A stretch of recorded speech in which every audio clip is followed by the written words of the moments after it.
আজকে আমাদের কর্তৃপক্ষ থেকে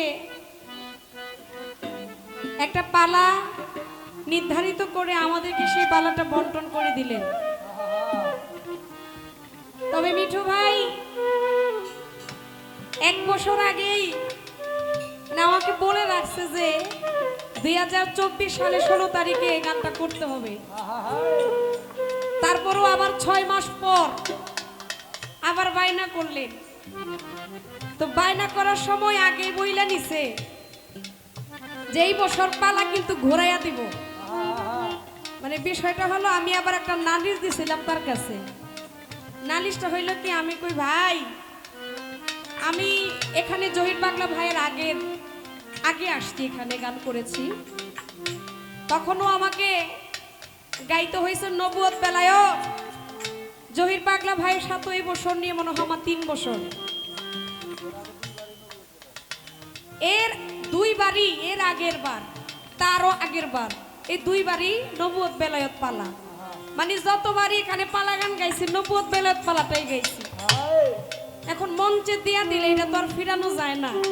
তো বায়না করার সময় যখন বলছি যে আপনাদের দরবারে শুধু এক পালাই দেন, কয় না আপা এই বছর পালা আমরা ঘুরাইয়া দিব। শীষ দিচ্ছে, শীষটা কমান। পরে বলল যে পালার আগেরটা হবে না, পালা আমরা নির্ধারিত করে দিব। আসার পর খাওয়া দাওয়া করলাম। ভাই বললেন এটা তো একটা গুরুর দরবার, আপনারা গুরু শিষ্য পালাটা আমাদেরকে শোনাবেন। তবে গুরু শিষ্য পালা থেকে যেন আমরা কিছু পাই। এখানে অনেক তরিকার মানুষ আছে যারা এই গানের মাধ্যমে তারা আত্মার খোরাক নিয়ে থাকে। তাহলে আপনারা ওইভাবে গানগুলো করবেন। ছোট তাই আজকের পালাটা দিয়েছে, পালাটা আমরা পেয়েছি আলহামদুলিল্লাহ। পালা ইতি মাধ্যমে শুরু হয়ে গেছে। গুরুর দায়িত্ব পেলেন জহির পাগলা ভাই, আর শিষ্যের দায়িত্বটা দিলেন আমি পুতুল দেওয়ানকে। পালা নিয়ে প্রথমে লালন সাইজির একটা গান গাইলেন। ভাই এমন হইলে কেমন হবে বলেন? আমি যদি বারবার সাউন্ড সিস্টেমের এটা বাড়ান ওইটা কমান, এটা দিয়ে সমস্যা যদি বলি, এতে তো আপনার মনে কষ্ট লাগবে। আর আমি আমার জায়গাটা ঠিক না করে তো আমি গান গাইতে পারি না। এটা একটু দেখেন দাদা ভাই। গান করলেন মানুষ ভজলে সোনার মানুষ হবি, লালন সাইজির লেখা। এখন গানটা করে আমাদেরকে অনেক কিছু বোঝালেন, আমরা বুঝলাম। বলে আমি প্রথমেই একটু আমার শিষ্যকে আমি পরীক্ষা করি। গতকালকে পরীক্ষা করতে যাই আর পরীক্ষা করে নাই। মানে গতকালকে প্রথম আসরে আমাকে প্রশ্ন করতে চাইয়া প্রশ্ন আর করে নাই, মানে ভুলে গেছে গা। আজকে নিজেই মনে রাখা একেবারে প্রথমেই আমারে পরীক্ষা করা শুরু করছে। আপনার কাছে এখন তোরে আইলামই না, আপনারে এখন তোরে চিনলামই না, আপনি আমারে কইরা বসলেন প্রশ্ন। এমন কামি কইরেন? হ্যাঁ, আমারে না পড়াইয়া আমারে না শিখাইয়াই আমারতে আপনি পরীক্ষা লওনে লেগে বয়ে রইছেন। ভালো গুরু তো, গুরু যদি না হইতো তাহলে তুই এক কথা কইতে পারতাম। এখন তো হের চরণের দাসী হইয়া গেছি, কিছু বলতে চাইলেও আমি বলতে পারবো না। তারপরও গানের আগে বইলা নিলাম, এমনই কইরেন না পড়াইয়া না শিখাইয়া পরীক্ষা লওনের লেগে বয়া থাকেন। তাই আপনার ছাত্র, আপনার ছাত্রী, আপনার শিষ্য আপনার পরীক্ষায় ভালোবাস করব।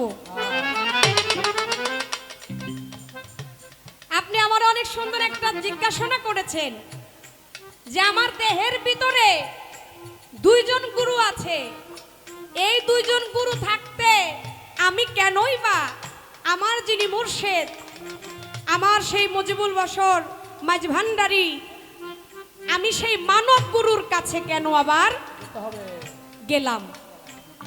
আর এখানে প্রশ্নটা হচ্ছে আমি যে একজন শিষ্য, আমি আমার এই শিষ্যের দেহের ভিতরে 2 জন গুরু থাকতে কেন আবার একজন গুরুর কাছে আমার যাইতে হয়? এ হলো তার প্রশ্ন।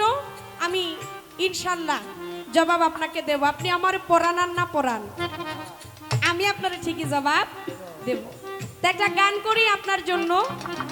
আপনি গান করেছেন লালন সাইজির লেখা, আর আমার গানটা থাকবে সে আমাদের জালালউদ্দিন খাঁর লেখা, যিনি অসংখ্য গান রচনা করেছেন, যার কথার অনেক ওজন আছে। তার একটা গান করি। আর গানের আগে বলি, এই যে এরকম যে বারবার হাঁটা চলা করেন, কাজ থাকলে ওই দিকে যান, না থাকলে ওই দিকে যান, ব্যাপারটা তো বুঝলাম না। গতবারও জহির পাগলা ভাই কথাটা বইলে গেছিল যে হাঁটা রাস্তাটা এই জায়গায় করেন না, আর যদি হাঁটা রাস্তায় করেন তাহলে শিল্পীকে মঞ্চটা করবেন ওই জায়গায়, একেবারে এই জায়গা থেকে সবাই দেখবো। ঠিক এই পাশটাতে হাঁটা রাস্তা করলে এই মানুষগুলো এইদিকে চাইপা বসলে, ওই জায়গায় মঞ্চটা করলে দরবারের দিক ফিরা শিল্পীরা গান গাইব, এটা একটা সুন্দর হয়। আর যদি বলেন যে না মঞ্চটা এই জায়গা, তাহলে হাঁটা রাস্তাটা ওই জায়গা দিয়ে করেন। এখন এই যে কাজেও যায় মানুষ, অকাজেও যায়, কি বলবো বলেন, কিছু তো বলার নাই।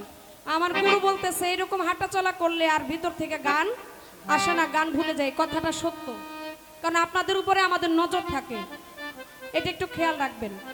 আর গুরু শিষ্য গান, এটা একটু ঠান্ডা মেজাজের গান, গানে কেউ দয়া করে ওঠা বসা করবেন না, একটু মন দিয়ে গানটা শোনার জন্য চেষ্টা করবেন।